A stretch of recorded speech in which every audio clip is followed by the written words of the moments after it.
Hello, and welcome to Tiger News Television. I'm Casey Bloom. And I'm Alex Sewell. We have a lot of interesting stories for you this week. That's right. 2 weeks ago was this year's first vocal concert that featured songs performed by the freshman choir, robe choir, and Tiger Chorale. The vocal classes have been practicing hard for the concert and did a great job. Here's Carissa and Megan with another story.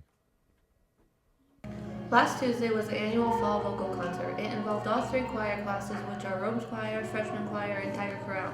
The performances included Old MacDonald, Rise to God, You'll Never Walk Alone, A Joyous Gloria, and many others. The students have been working really hard to make this performance happen. Thanks to Mr. Malcolm for all the hard work in getting everyone prepared. We all hope you enjoyed their performances.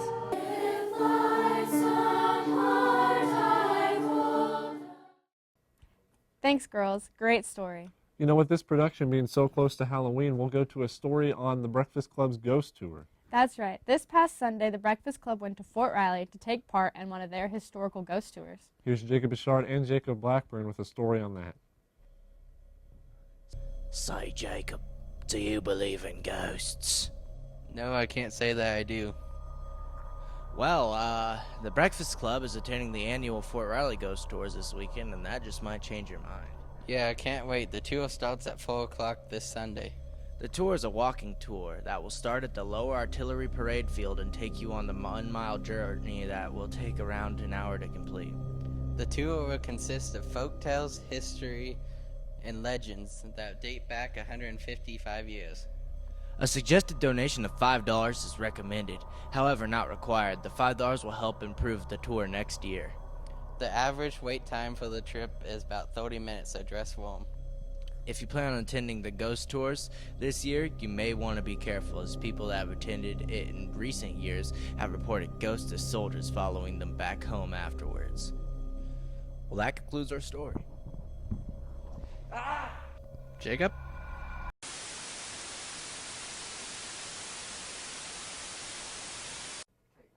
I don't know about you, but I enjoyed that tour. Yeah, I know. I almost forgot that we're both in the Breakfast Club and got to go.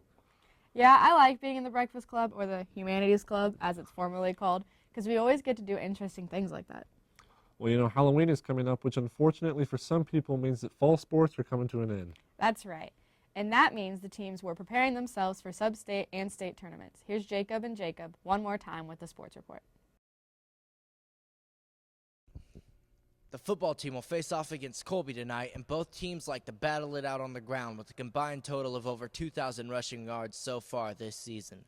Clay Center was led on offense by senior running back Ricky Hughes, and Colby is led by junior running back Ben Matchell. After the Colby game, we will take on the Concordia Panthers.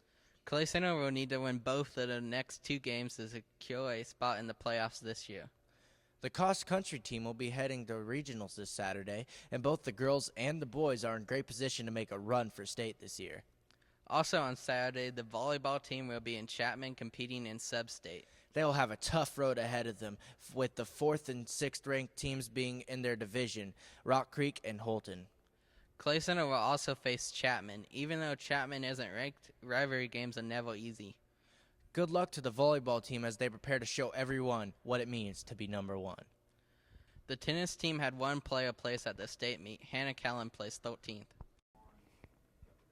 Good luck to all the teams as they end out their season strong. Did you know a kangaroo can't jump backwards? You know, actually, Casey, I did know that, but what does that have to do with anything? I don't know. I just thought it was pretty interesting. You know what? Who else has a lot of interesting facts and stories? Megan Smith. Ah, okay. You must be talking about our new segment. I sure am. Yeah, all right. Well, that makes more sense now. Well, here's Megan and Carissa with some bizarre and unusual stories in a new segment we call Story Time with Megan and Carissa. Story time with Megan and Carissa. A man in Wichita was sentenced to 3 years in prison after stealing a dying woman's wedding ring in a Taco Bell drive-thru.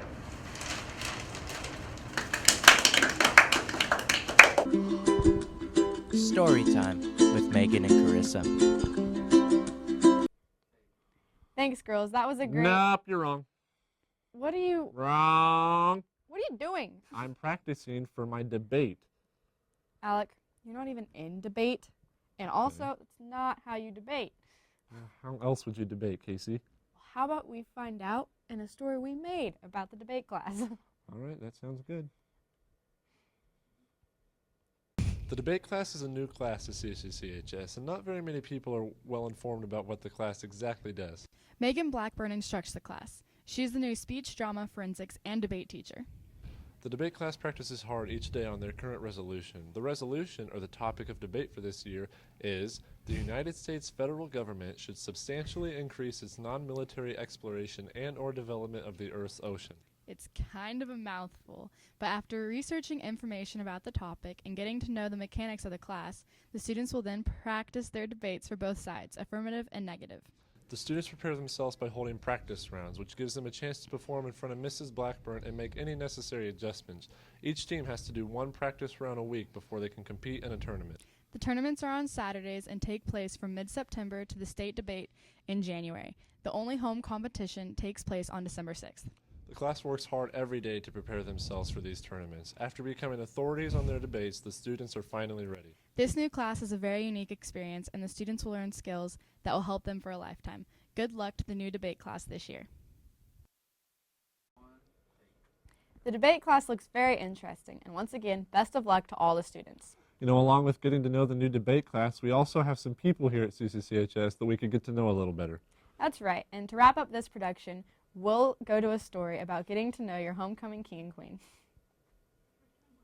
The first 9 weeks of school has wrapped up, and with the changing of weather comes fall homecoming.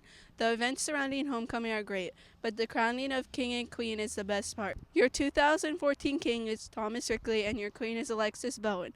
We wanted to tell you a little bit more about these two in celebration of their crowning. First up is your homecoming queen, Alexis Bowen. Alexis is known throughout school as being a very kind person who looks for ways to help people who need her. She stays involved in activities at school and has been a staple for the cheerleading team. I am a cheerleader. I have been since my freshman year. I also did FBLA my freshman year. When not cheering the Tigers to victory, Alexis enjoys traveling and getting caught up in a great book. I like to read, and I also like to collect maps from every state that I've been in. She has plans after graduating from Clay Center that involve a lot of schooling. I would like to attend Washburn University and major in pre-med to hopefully become an obstetrician. Congratulations, Alexis. Next, we have your homecoming king, Thomas Rickley. Thomas is also a very kind person who is incredibly humble through all of his athletic and academic success. He is a three-sport athlete and also stays very involved in NHS. I'm involved in cross-country, wrestling, and track. I am also involved in National Honor Society. Thomas enjoys playing video games in a small amount of free time he has.